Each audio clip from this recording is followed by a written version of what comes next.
Good morning, everyone. I'm a clinical psychologist, and in 1983, I've been working at the Children's Hospital for 7 years, just starting to think I could possibly get bored being in the same place all the time. And then I was asked to be part of the Ash Wednesday recovery team, working in Macedon. And when I got up there, I realised that nobody actually knew what we should be doing to help people after disasters. There are about 10 papers you've got literature search, you couldn't do it with computers in those days, and there were about 10 papers. Nobody really knew, so I thought to myself, it's really important that we work out what to do because these are regular parts of the Australian landscape, disasters. So I sort of took whatever opportunity I had to get involved. And about in the late 80s, after we had several things happen in the 80s, I got asked to be a consultant to the recovery plan in Victoria. And around about that time, I built a relationship with Red Cross. So that's given me some involvement in virtually everything that's happened in Victoria since then. And through Red Cross all around Australia and New Zealand. So I've met with hundreds of communities, and in my clinical practice I've often worked with people who have been through it, both worked with people on the trauma straight afterwards, and a few years ago after the fires down south of Ballarat, about 4 or 5 years ago, a woman rang me up and said, I've seen one of your videos on the internet about bushfire recovery, and I'd like to come and talk to you about what's been the effect of Ash Wednesday on the life of my family. Her family lost their farm in Ash Wednesday, and she really has sort of come to understand a lot about herself as we've sort of reflected on that. The interesting thing was the family never talked about it. They never actually sat down as a family and talked about what it meant. They just bundled on. So I'm just giving you that background because what I've tried to do is to understand what happens to ordinary people.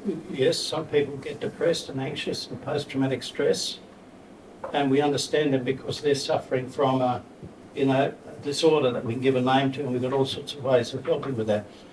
But most people actually just buckle down and get on with it. And I want to talk a bit about how ordinary people can take care of themselves during this process, and also how to hold a perspective on yourself so you can work out both how you're going and how you can actually focus the energies you've got in the most effective way. I'll start with a little story. I went around to the Black Saturday. I lived in the Yarra Valley, and we were surrounded by fire on the day. That's as close as I ever want to get to it. But for the next 4 or 5 years, I visited basically all the communities at various intervals and talked about the different stages of recovery. And at probably the 4th or 5th year after the fires, I kind of gave a kind of concluding talk looking at the longer term issues of recovery in St Andrews. I've been there a number of times. And when I finished, an elderly couple came up to me and said, we lost our house in fire and we rebuilt. It's cost us all the money we had and all our savings because our insurance wasn't good enough. We had all sorts of retirement plans that we would go travelling and do all the things we had on our bucket list, and then we'd come back and settle into our house.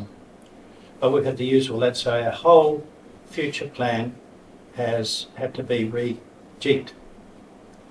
And now that's an interesting thing about planning because we don't have our long-term life goals in the front of our mind, do we? You've probably had a long-term life goal sometime or another when you thought, I think I'll go and live in the Dandenongs. And you went through a whole process and then you're there. But you don't actually think about that when you're living here, do you? You just say it's a nice day or it's not a nice day or something. Now's the time you've got to remember why you came. And I liken that to once I was thinking about this, I was driving up to Bendigo after Black Saturday to give a talk there.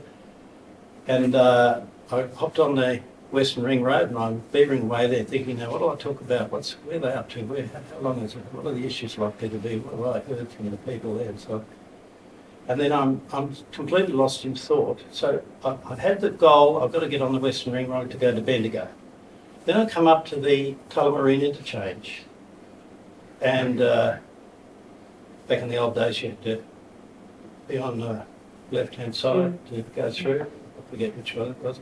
Anyway, as I'm coming, I think, where am I going? I'm going to the airport. I'm going to, for a moment I didn't know where I was going. And I think, oh my God, I'm going to Bendigo, but again on the side of the 304, I missed it, and I get across. And then I don't have to think about where I'm going again until I hit Bendigo, do I? Then I've got to remember my address. Can you see? In those periods, I can forget where I'm going because I'm on the way. So there are certain points in our lives when the core values and goals and purposes of our life come into the foreground and have to be a frame for us to make decisions. And then we can forget about it once we are on the path of that decision. Now I suspect this is one of them. Because this couple said, we rebuilt, and for us it was important to get back into a house as soon as we could. But now we've been living there for a couple of years, so they probably took about 2 to 2.5 years to get their house up, not bad. He said, but we look around and we can see all sorts of things we could have done differently for the same money to be a much nicer house that we enjoyed living in. We don't really enjoy living there, it's just a house. But we can't build another one. And then he sort of concluded by saying, listening to you, I realise we rebuilt too quickly. And I could give many other stories of this sort of thing, because what I want to just point out to you is that there's some really basic psychology that it's very important that we understand. We all know about, well, hopefully you don't know that much, but we all know about trauma. Trauma is about the threat that happens on the day and all the turmoil that happens, and we go into this acute stress mode, which I call survival mode. And that produces a huge charge of adrenaline. Right, do you remember? In the middle of the night, what's going on? And you're just up and doing things. There might be some distress, but often you'll just shut it down and do what you have to do. And that's the adrenaline response. It's a survival response. When you're in adrenaline mode, did you notice you couldn't process written or verbal information when you tried to fill out forms? And the first line on the form said, nominate the location of your domiciliary habitation. That's how it used to be in Ash Wednesday. People couldn't fill out the forms. And you won't realise they had to go from bureaucratic jargon to ordinary English address. Because you've got to decode it, don't you? And you can't do that because when you're on adrenaline, you can't get into the relevant parts of your brain. All the neuroscience has been done on this. You're in the survival bit of your brain and you're in your right frontal lobe where you think in pictures. Because thinking in pictures is going to help you avoid that tree that's going to fall.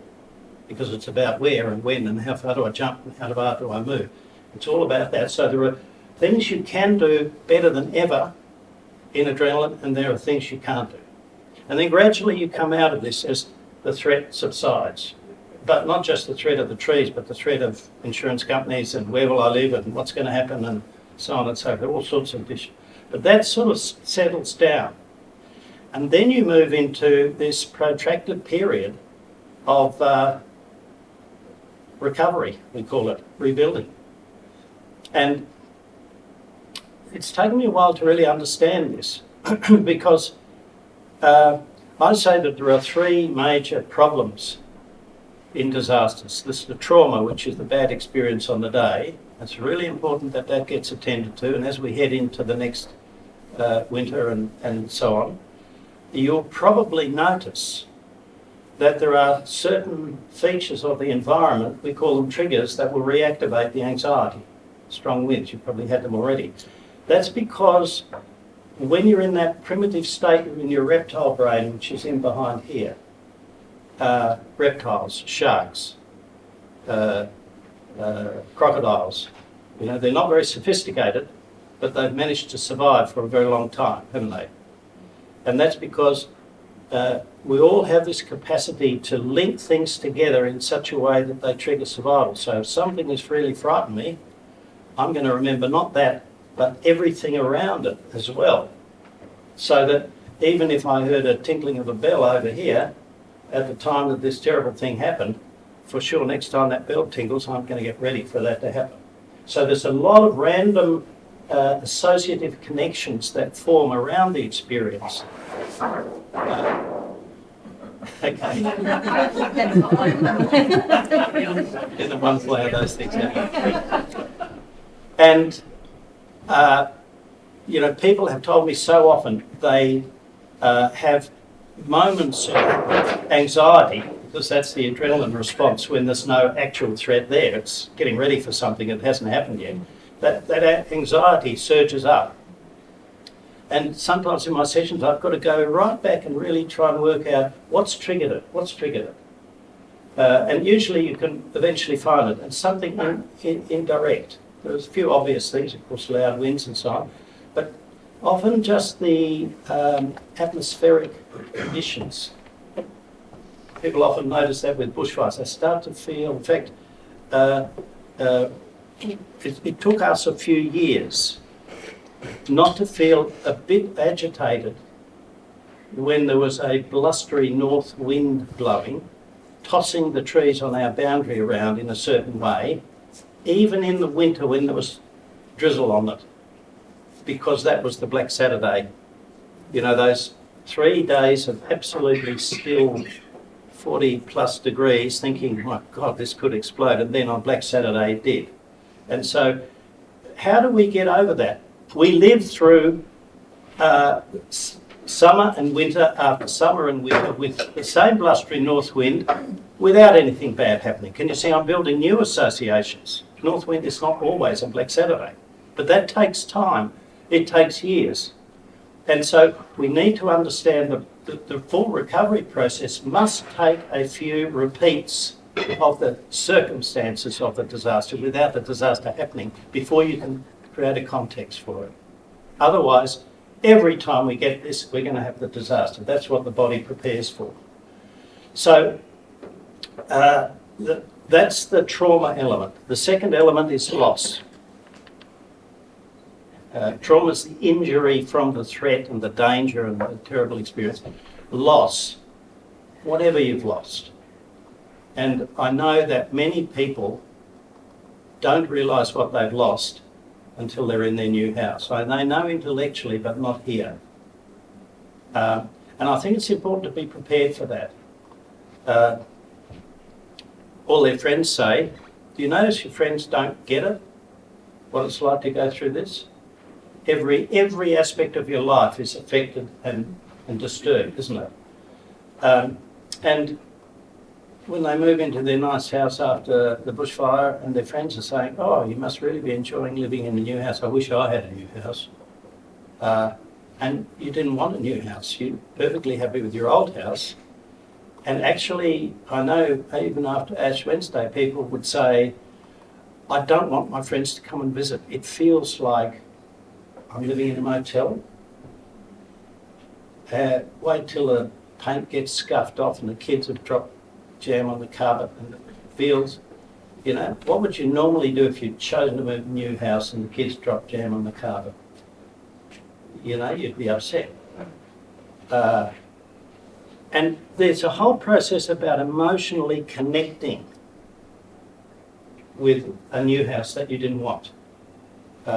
And we do that intuitively when we choose to buy a new house. You know, we get all these fantasies about it, and then we can't buy it, somebody else buys it, we feel really upset, and then we go for another one. this is a process that you need to expect, I think. And often people would find that once they're settling into the new house, then they start to notice things that they haven't been thinking about in the intervening time. Because the intervening, and just to sort of round that issue of loss out, the psychological process for dealing with the loss of anything important, including a tree you loved. Did you love the trees? I've got trees in my garden that I would hate to lose. Or the landscape, or the view, or the neighbours, or just the sense of security. It's going to take a while to rebuild that, isn't it? Unless you've been able to sort of remove all the worrying trees, but then you've lost your environment, haven't you? So the way we deal with loss is called grief, right? That sadness and sort of reminiscing and sort of moving between what's there now and what used to be there and what it means, and we all know that's a long and painful process, but it actually leads us at some point to acceptance. And when we've accepted what we've lost, we're ready to engage with what is there now. And so it's really important to respect that and respect the moods. And this is where I think the people around you don't get it. I mean, your friends and relatives that live on the flats. And it's why it's so important for disaster-affected communities to keep meeting and talking together, because you get this sense of normalisation.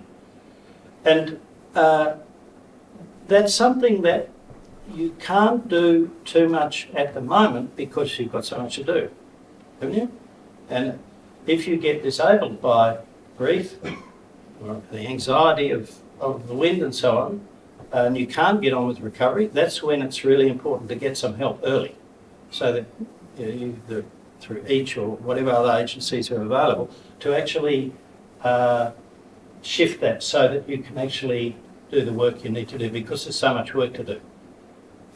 When I've given training sessions to disaster, workers who, when we're not in a disaster, I say, just imagine for a moment, you go home tonight and, sorry for the example, a tree has fallen on your bathroom, and you're going to have to go through a whole procedure of getting your bathroom fixed up and, get builders. And have you got time to do that? Have you got plenty of spare time in your life to actually take this on? No, everyone's life's absolutely full anyway. So what are you going to do to actually make this time? What are you going to give up? You can't give up your work. You can't give up doing the washing and all the chores. You're going to give up your leisure time, aren't you? Your leisure time, the time that you disposed as you wished in order to add quality to your life. So the risk is that during this period of sort of doing all the practical work of recovery, you go into the third stage, which I call disruption. Your lives are disrupted by the physical, the loss of your house or having to find somewhere else to live and so on. But there are many other aspects about the routines and activities and so on of your life that are disrupted. So you go into a temporary lifestyle that's focused around this immediate task.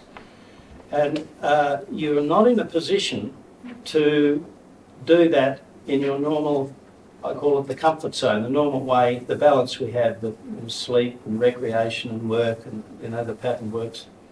You go into a different sort of overdrive from adrenaline, a state of heightened stress, which I call endurance mode.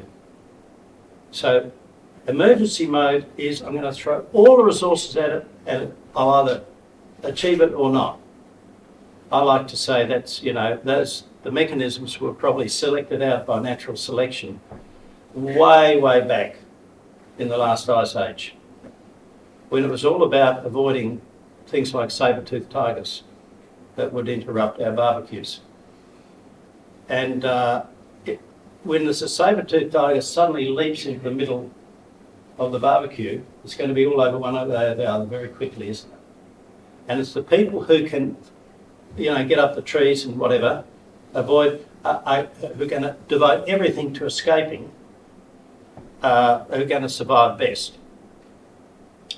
Now, Greg, let's say Greg and I are there, and the saber-tooth comes in, and we're both running like hell, and I'm a bit older, and I'm thinking, I'm sick of these bloody saber-toothed tigers. We should do something about making them extinct. They keep interrupting our barbecues. And Greg's, looking, that tree, that'll work, that one. I just jump into that one, that'll be big enough. Who are you going to put your money on to survive? Can you see?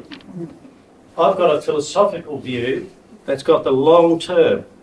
It's a liability. To go into this tunnel vision and devote all of your energy, and by gee, I bet he'll jump a lot higher than I will. Oh, bloody so, I've got to do this again. I get eaten. And that's where the genes get passed on, don't they? That's why we're so stupid as a species. We're very good at solving immediate problems at the expense of wisdom. We've got to reinvent the wisdom. Sorry, Greg. But look, the serious thing behind the cortisol, the endurance mode is the chemical. It's complicated, but I just use as a shorthand cortisol in contrast to adrenaline. Both present to degrees, but now cortisol is triggered by the perception of a particular situation. Adrenaline's triggered by the perception of, I've got a huge problem. If I don't do something immediately, it's going to get bigger. And boom, it just ignites. Cortisol is triggered by the perception, I've got a huge problem, but there's absolutely nothing I can do this afternoon to solve it. I've just got to keep plugging away, plugging away, and plugging away. I like to say in normal circumstances, like having a mortgage. There's nothing you can do tomorrow or today to solve the mortgage, except to make sure you get to work at 9 a.m. on Monday morning and stay there till 5 and keep doing that for about 25 years, right? That'll help the mortgage no end. But can you see that you have to put your whole being into a frame of just plodding along and just going and going and going, rather than this immediate solution of problems. And the particular way we go into is to actually focus ourselves down to the core activities we need to undertake during this period of time. And they will be things that I usually say, things that are familiar, automatic and routine. We can do them without a great deal of thought. And so, and then you throw into them things that you're struggling to understand, like planning permits and building contracts and insurance negotiations. Well, that's where we struggle. And so bear in mind that you've put aside a lot of your recreation and other enjoyable activities because there's so much to be done.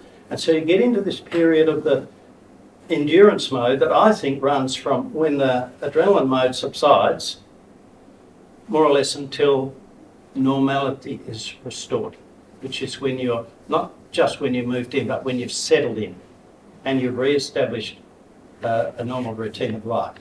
Now, here's a couple of points about this this frame of mind in the endurance mode.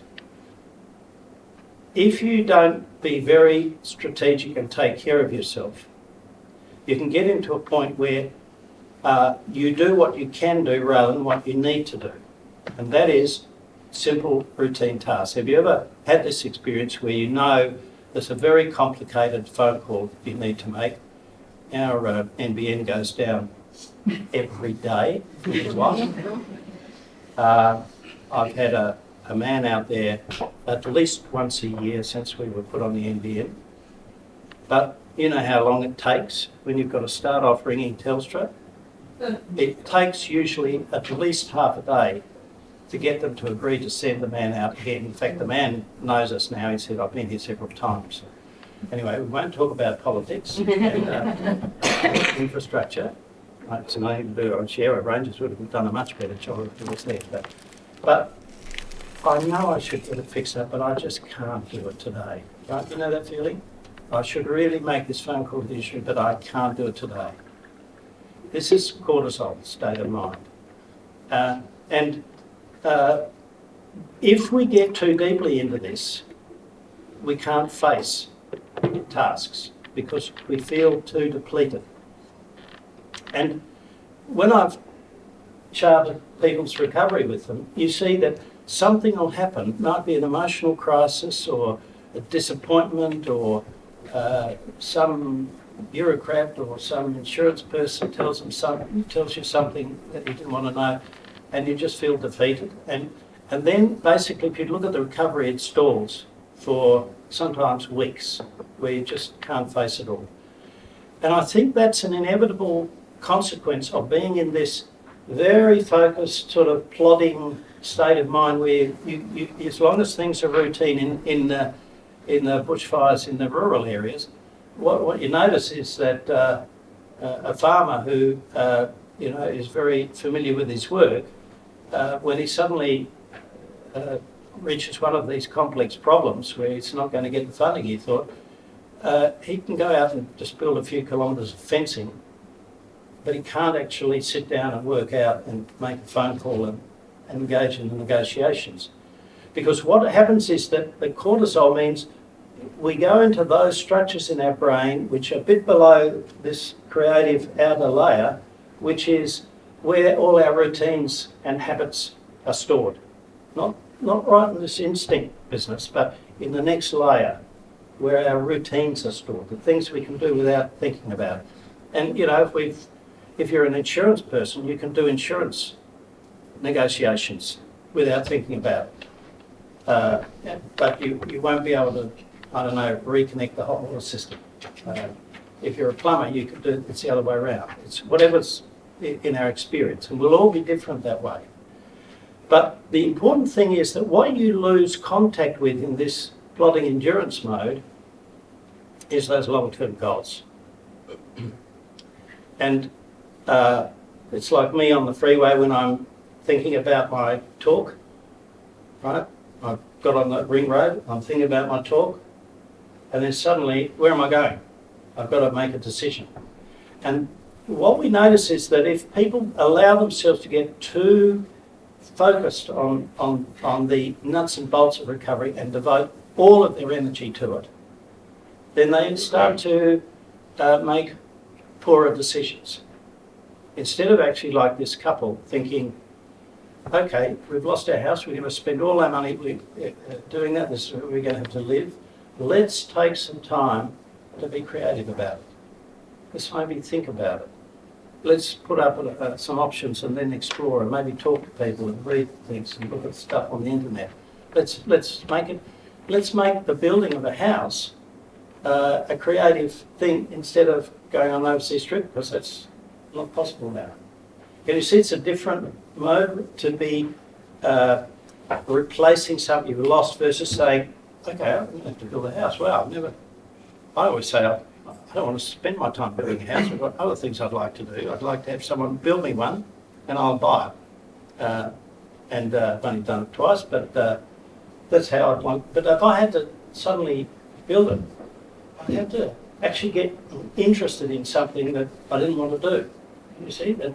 So, therefore, I think there's a bit of a problem with the term recovery because it implies returning, going back to recreating. And if you look at the original meaning of the word, it starts off in about Shakespeare's time in English, and it means to regain a lost state of health, wealth, or happiness, something like that.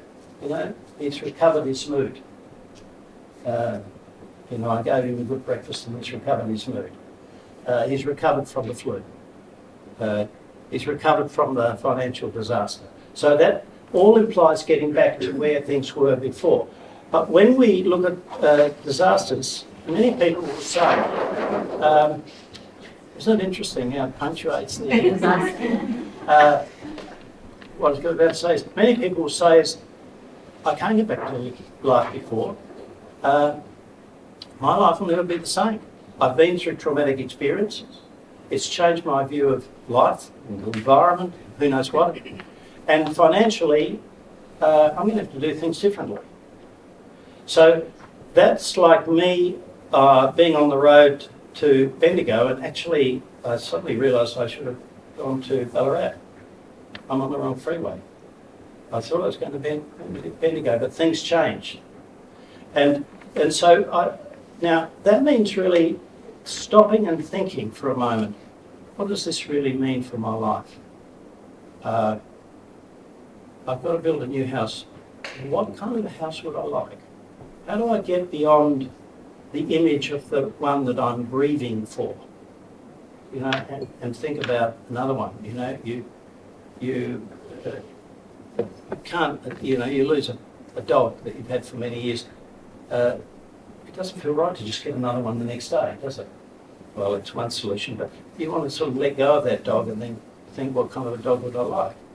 So the problem with that is if you're too much in cortisol mode, you can't do that sort of creative work. So therefore, it's so important to relax, to get out of that state, to try and break up the continuity of that long grinding task with all the things you used to do that you enjoyed. And you'll say to me, what do you mean we haven't got time to do that? You have all these things we've got to do? That's cortisol talk. You can't afford not to. And I call the real problem of disruption is degraded quality of life. I just live a grim, austere, joyless, grinding, busy life because I've got so much to do. It's not healthy. You will make bad decisions. I shouldn't put it to you like this. The risk is your decisions will not be as creative and productive. You'll do what you can do, not what you should do, and you will neglect all the things that gave your life value and meaning. So when you do move into your new house, the risk is relationships not quite so good. The kids aren't happy, and you haven't had contact with your friends for a year or two, and they've all moved on, and you don't feel part of the group anymore, and so on and so forth. These are degraded quality of life. It's not a mental illness, but it loses the joy. And so all we need to do is to make a decision to do it slowly and steadily, while holding on to what made our life valuable, meaningful, and enjoyable. And that must be a decision, because there'll be so many priorities. And just to kind of conclude, I think that there is a great value in taking time out. I'll finish with this anecdote. The man, I'm sure you wouldn't mind me identifying him, the man who used to, well, I don't know if he still owns the caravan park in Marysville, that wasn't completely destroyed, but it was severely damaged. I went up there and gave this sort of a talk about cortisol mode and the state of mind.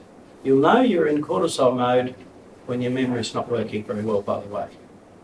That usually gets a few nods in the room. Your memory's not working well. It's the organisation of memory rather than the memory itself. You made a shopping list, you've gone to the supermarket, you can't remember where you put the shopping list. And you can't remember what you had on the shopping list.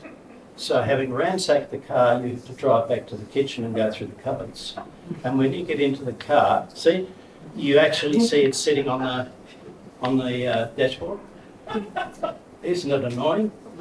You go down to the bedroom and you can't remember why you went. You have to go back to your study and realise, oh, that's right, I needed my glasses.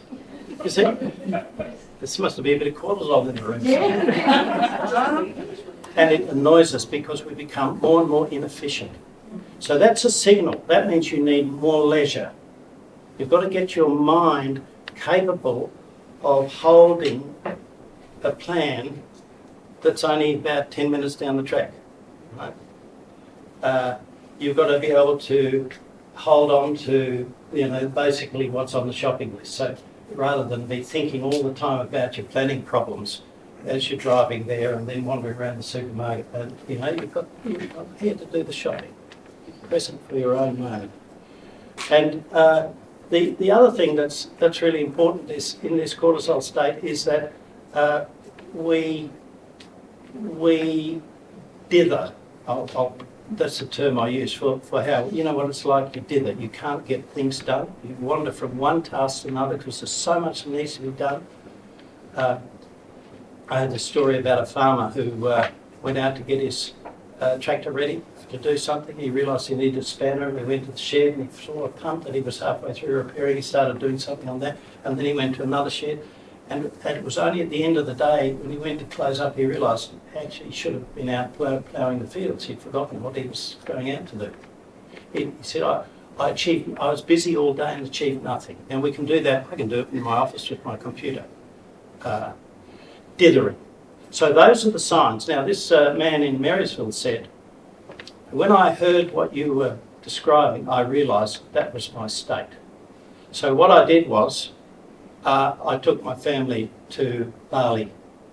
Remember the days when it cost about $70 to fly to Bali? And he took his family to Bali for 2 weeks. He said, when I came back, I achieved more in 3 days than I had achieved in 3 weeks before. Now that's the reward for taking care of yourself. You will be more efficient, you will make better decisions, and during that time you will retain the connection with the really core values of your life and goals and plans, and what you do will belong to a new future, because that's the real thing. Recovery is not the replacement of the past, it's building the foundation for the next stage of your life, given that you've had a huge experience. And so I think we need a word like, I don't know, pro-covery or something rather than recovery. That means you must make decisions to organise your life so you take care of yourselves and so you preserve that quality of life. And the remedy for that cortisol state is very simple: pleasure and leisure. Right? We now know from the neuroscience that when we are idle, it's what the neuroscientists call it, idle, doing nothing much, your brain is as busy as it is when you're filling out, making a submission for something or solving a arithmetical problem or whatever, using all your conscious mental process. But what's active is a different set of circuits that connect things up, that integrate the emotions and the social meaning of things and the long term. And that's what puts our rational reasoning process into the context of our whole life. It's absolutely essential. So my message would be really just do it slowly and steadily while hanging on for the rest of your life, and give yourself permission to take time out and just dream, daydream, imagine, think about what you really want as a new future. Don't feel locked into replacing the past. Thank you very much.